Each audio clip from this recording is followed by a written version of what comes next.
Hello YouTube world, Mac Daddy 1911A1 with Chase here, Survivalist. I'm going to put this Mossberg 500 back together, and I'm going to try making a video of it. If it doesn't come out, then I won't worry about putting it on, and if it does, then we will. So let's hope everything goes according to plan. Okay, first things first, always keep your book handy, okay? Don't be like a lot of people and not read the directions and instructions. Some of these parts, for instance, the ejector, if you don't do it right, you will break this little tiny piece. And it'll cost you an arm and a leg to get a new one, and it won't eject the shells if you don't have it. That little tiny piece right there, that's what its job is. It just kicks the shell out. Okay, so if you don't act like you got some sense, you're going to break your gun. Let's not do that. Especially when you're working on somebody else's gun. I'm working on my brother's gun. I don't want it broken. Because he would want me to fix it, and I would, of course, do so. So keep your book handy. I don't know if I had wiped this down, so I'm going to do so as I speak. But anyway.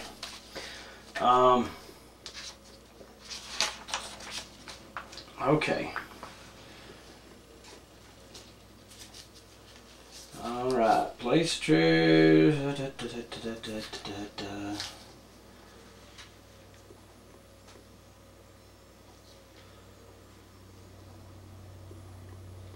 Okay, first thing it says to do is make sure it is fully to the rear on safe, like that. It is. It says to lay the gun upside down, like so. Alright. Slide the forearm assembly onto the magazine tube while guiding the action slide bars into the corresponding cuts in the front of the receiver. Okay, so that the camera can see it. See that little slot right there? That's the slot for the slide arms, and there's one on each side here. And that's what we're going to do now. As soon as I wipe it down real good with high quality rim oil, that's what I use. And highly recommend it. It does a good job. I'm not going to not going to soak it, but I want it to be, you know, have some decent amount of oil on it. And we're still getting a little bit of rust, as you can well see off the tube.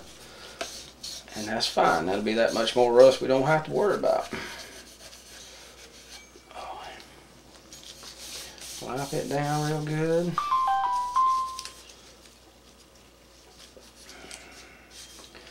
Want to oil every surface. You don't want it absolutely saturated, but you definitely want it covered. If my phone don't leave me alone today, I'm going to shoot it. Probably twice. Now, I'm going to turn my little cloth inside out and push it down through the tube to make sure the inside is well oiled. Using my fingers to push it against one side of the wall of the tube, so it'll completely oil the inside. Oh, and one more thing, just in case you don't know it, the oils in human skin are acidic. Okay, they will. The oils on your fingers, your face, whatever,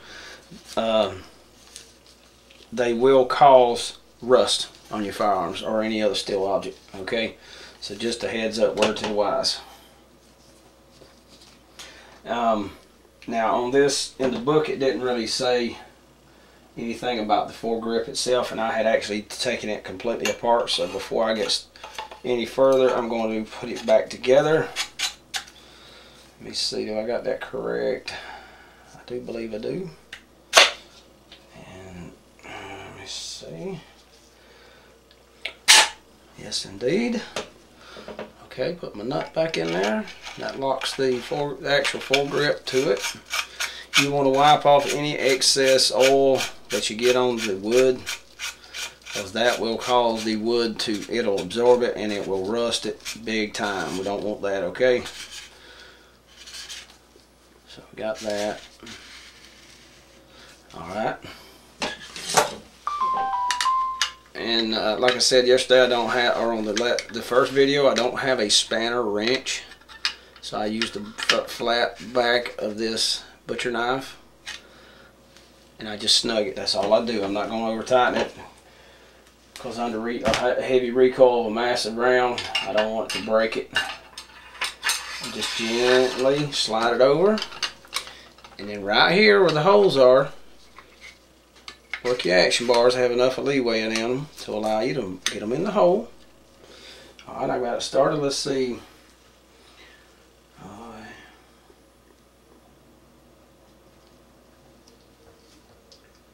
Okay.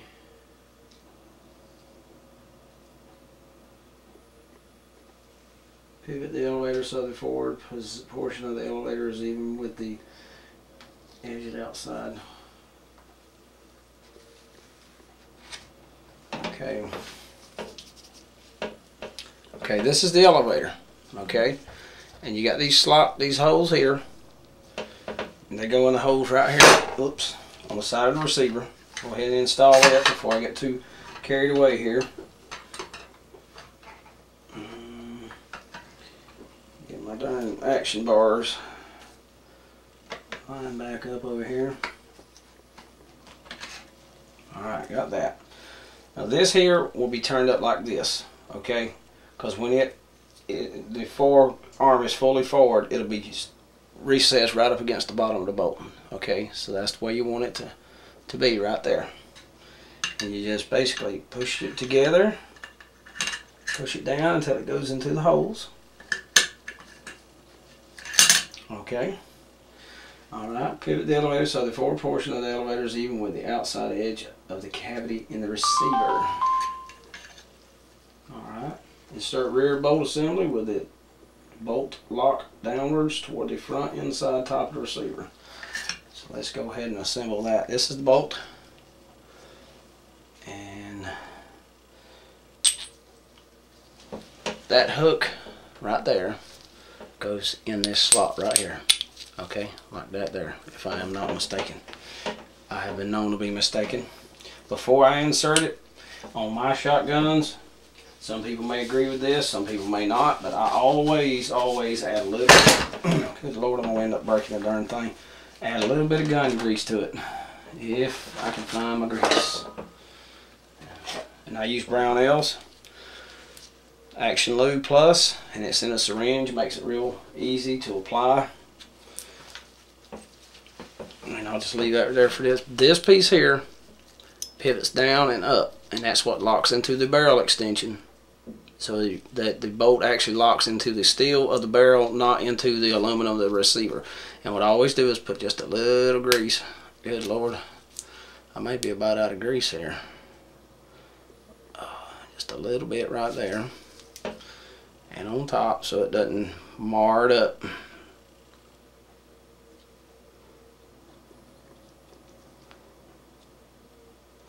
And like a good high quality oil, a little goes a long way. Okay, so you don't have to add a whole gallon. That's probably more than I needed, but that's what squirted out, so that's what we're going to use. Okay, I'm going to hook that in there. Okay, insert rear bolt assembly with its bolt lock downwards toward the front inside top of the receiver into the barrel opening of the receiver. Alright, what they're talking about is right coming into the front where the barrel goes in. I may not need that second piece yet, and I don't think I do. So I'll take it out because it'll be easy to install. I haven't done this in a while, so I'm a little rusty. So y'all just bear with me, we'll get her put together.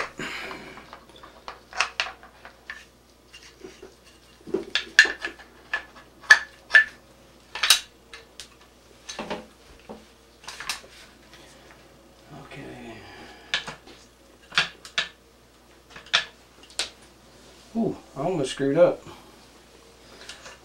Almost screwed up. Probably wouldn't have been too bad of a screw up, but okay, first thing we needed to do before we did anything else is reinsert the ejector. I don't know why. I mean, it just said that right there, bigger than day, plain as day. And once again, I'm going to add a little bit of oil from my little cloth here and clean the threads off real good on that tiny little screw. Do not want it to become corroded. Now that's one of the things. My flatbed trailer has anodized aluminum and steel screws, and just regular normal wear and tear and wash, and you know, water getting on it, and it will ruin those screws in that darn gum where they put them in that trailer. That's absolutely stupid the way they do it, but you know, that's the way it is. And when you go to change a tail light or something, it'll break the screw every single time because it has corroded. There's a chemical reaction between the steel screw. You gotta be careful with these screws too. You'll over tighten them and break them, but there's a chemical reaction between the screw, the steel screw, and the aluminum of the trailer body, and it will break every single time. It's ridiculous. Okay. Insert the rear bolt assembly with its bolt downwards toward the front inside top of the receiver into the barrel opening of the receiver. Depress the ejector located in the side of the receiver opposite the ejector port to allow the bolt assembly to slide fully to the rearward into the receiver. So pull this out of the way. Oh, and I got it crooked. Come here, baby.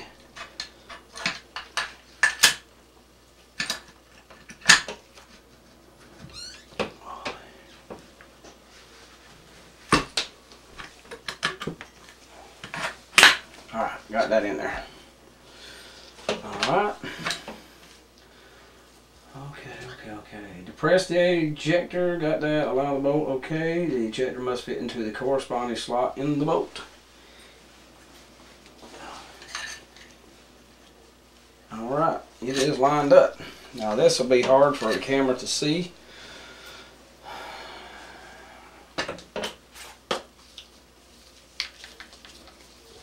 Okay. See if I can get this thing to cooperate here. That right there is the ejector. Okay, it's spring loaded, and there's a slot right there in the side of the bolt. Maybe the camera can see it, but it fits right in there. Okay, got that part. Push the elevator down until it rests against the bolt. It is down and it is resting against the bolt. Position the rear of the bolt assembly even with the rear of the clearance cuts in the sides of the receiver. Alright, got it. The bolt should be positioned with the slotted side facing up with the notch to the rear. Assemble the bolt slide.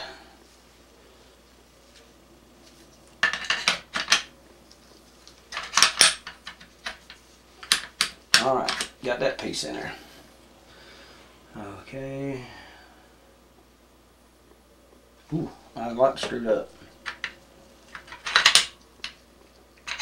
Out of sequence. Position the slide action bars.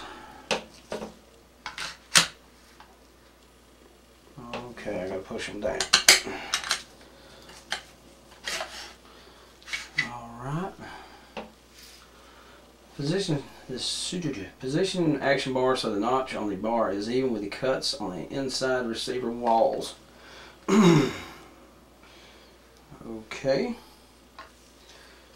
And then this baby will drop right down in there and lock into position on those bars.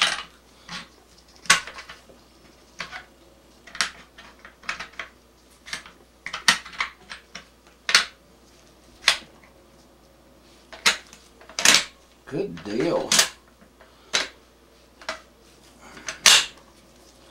Alright. Assemble the bolt slide, lowering the front of the bolt slide first. The bolt slide protrusion fits into the corresponding. That was the little hooks I showed earlier. Hold the bolt slide down and pull the forward grip assembly forward. The bolt and bolt slide should move freely and their cuts in the receiver. And they did. Good deal. If parts do not slide easily, do not force. Disassemble, reassemble, paying attention to the relationship of the bolt and bolt slide and action bars. Okay, we got that squared away. Now, the little ridges in there that the bolt slide and all work themselves on, I always add just a little touch of grease there. You can always see the discoloration of the bluing on the aluminum. And so I add a little bit of grease to each side. to help the action bars and the bolt assembly slide. And it is amazing how slick that becomes once everything gets thorough. I'm in too big a hurry and talking and doing and not paying attention to detail over here.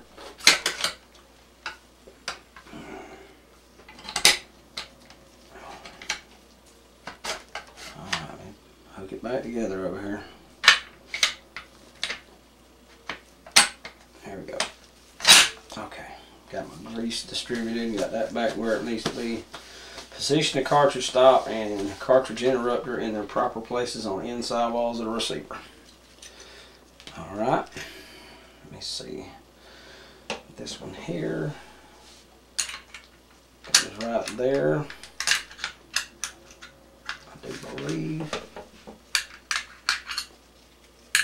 I get it lined up correctly. I wish I'd put this thing in that gun vise. This one here has a little nipple on it. Okay, so it goes on the left side of the gun if you're looking at it from the top. Alright, got it. Got the other one in there. Okay. The hooks must face inward toward the center of the cavity away from the receiver walls. Trigger housing assembly installation. Note, hammer must be in fully cocked position to allow the trigger housing to be inserted. Okay, let me wipe this thing down a little bit.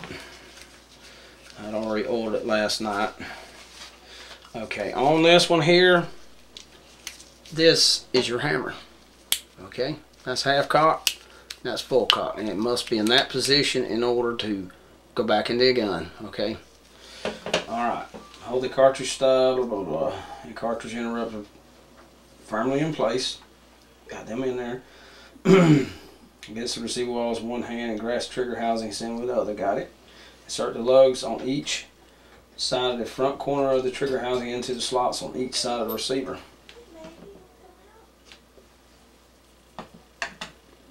Those buggers was filthy. Alright, push down on it. It's in place. Okay, then ease the rear of the housing assembly down and into position. Got it. Do not force it. Flip line in there. Note, trigger housing does not fit into place easily. Check that all internal trigger pins are flush with the side. Got all that? Align trigger pin hole in the housing assembly with those in the receiver. Insert trigger pin housing pin, and that's this. Alright. Wipe it down with some oil. Make sure it's good and oiled. Okay. It looks exactly the same on either side. And in order not to take the oil off of my gloves, I'm going to use this. And it just pops right in there. Pretty please. Now, got it assembled. Okay.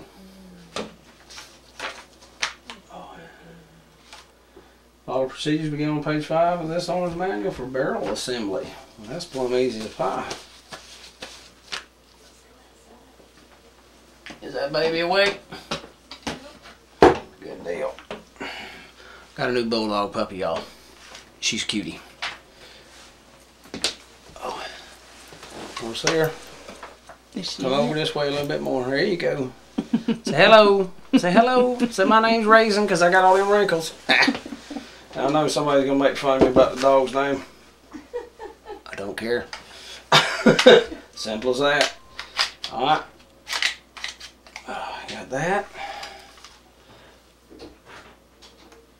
Insert the barrel.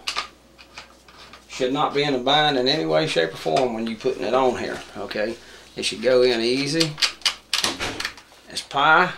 Alright. Now, it's clean rag on the outside. It's not clean on the inside. Wipe all my fingerprints off of it. And a little bit of oil residue.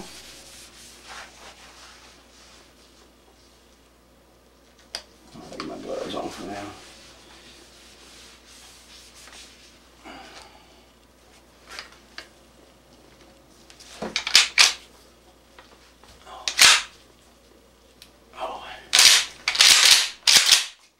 A whole lot better than it was. Now, using the snap caps, inert, non-firing snap caps. It will not hurt the gun. This is, you know, you function test it. Now watch. Okay. See it? Went right in there. Alright. Alright. She's from, oh, let's leave perform. Alright, the safety is on, so it shouldn't fire. It does not. Now it did. Alright, it released, ejected.